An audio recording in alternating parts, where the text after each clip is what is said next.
Muraco. That's Don Muraco. That's right.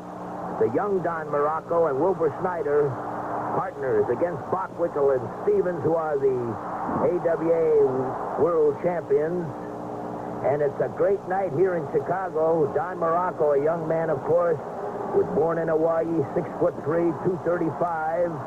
There he is. He started wrestling in 1970 in the Pacific Northwest area. And he had attended Santa Monica City College in California, where he was an All-American football and also wrestling. They're against these two tough hombres. And I want to tell you, they are rough and tough. That's Ray Thunder Stevens and Nick Bockwinkel. You see them with the belts on. They are the AWA World Champions.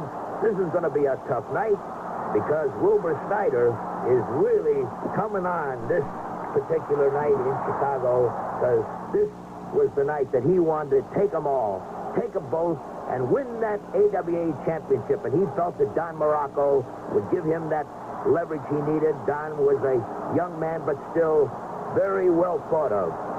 And Wilbur Snyder thought he needed that speed and that young talent, and he could do the trick. Look at here. Look at Don Muraco. And let me tell you, of course, today he is a great star in professional wrestling. Here you see, look at Don Muraco.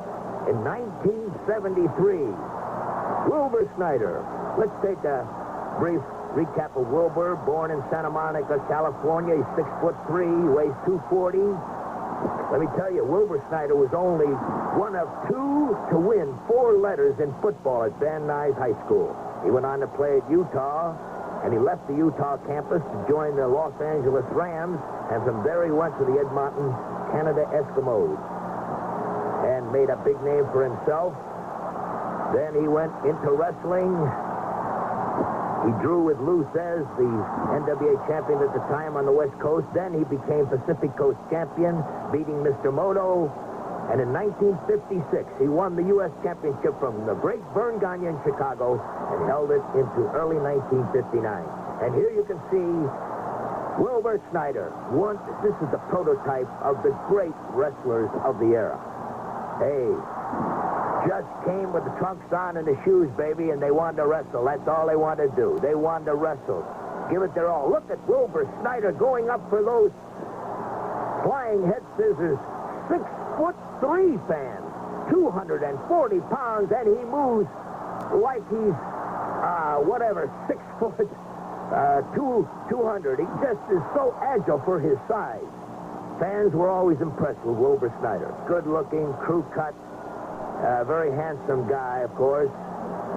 Oh, he was such a gentleman.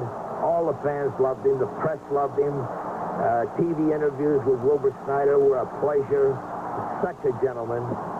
And here you see the action winding down here. We're just going to show you these highlights here because we want you to get a good look at young Don Muraco teaming with Wilbur Snyder. And the date, April the 7th, fans, and we're in for a surprise here because Wilbur is putting on the Cobra twist, and it's going to be a fall. The referee's counting. It's a fall. The first fall is going to Snyder and Muraco. That means they're one up in the AWA title match in Chicago, and Wilbur and Muraco are going wild with excitement. In Chicago, it's the Hall of Fame Classics. They're one up in this AWA title match, fans. And I tell you, it's exciting. Okay, fans, here we go. We're in the second fall action now. Muraco fast tagging off with Wilbur Snyder. Fans, we may be seeing the greatest upset of the century right here in Chicago, and it's April the 7th. You just saw Muraco, young Don Muraco, teamed with Wilbur Snyder, take the first fall, and the fans are stunned in Chicago. They're stunned at the amphitheater because nobody expected this. Except Wilbur Snyder. Remember I told you at the outset, Wilbur took this young man on, and he says, Bob, he shows me everything that you need to win the title. He's fast, he's young. Wilbur just missed a drop kick. Wilbur went flying in the air and missed that drop kick. And, unfortunately, they jumped on him.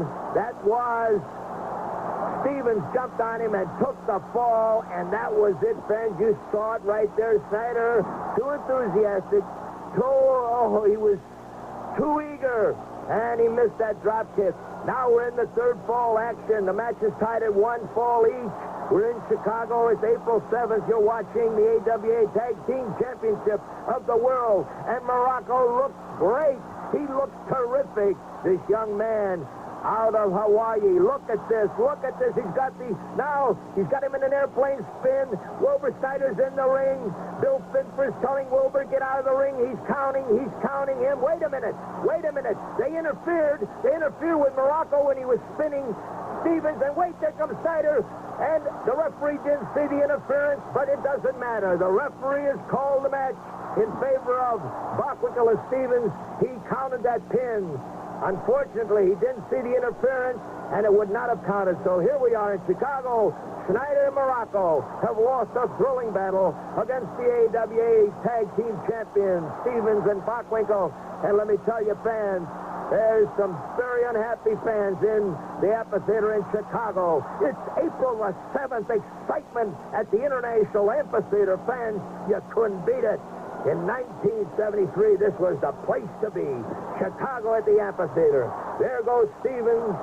Oh, my goodness.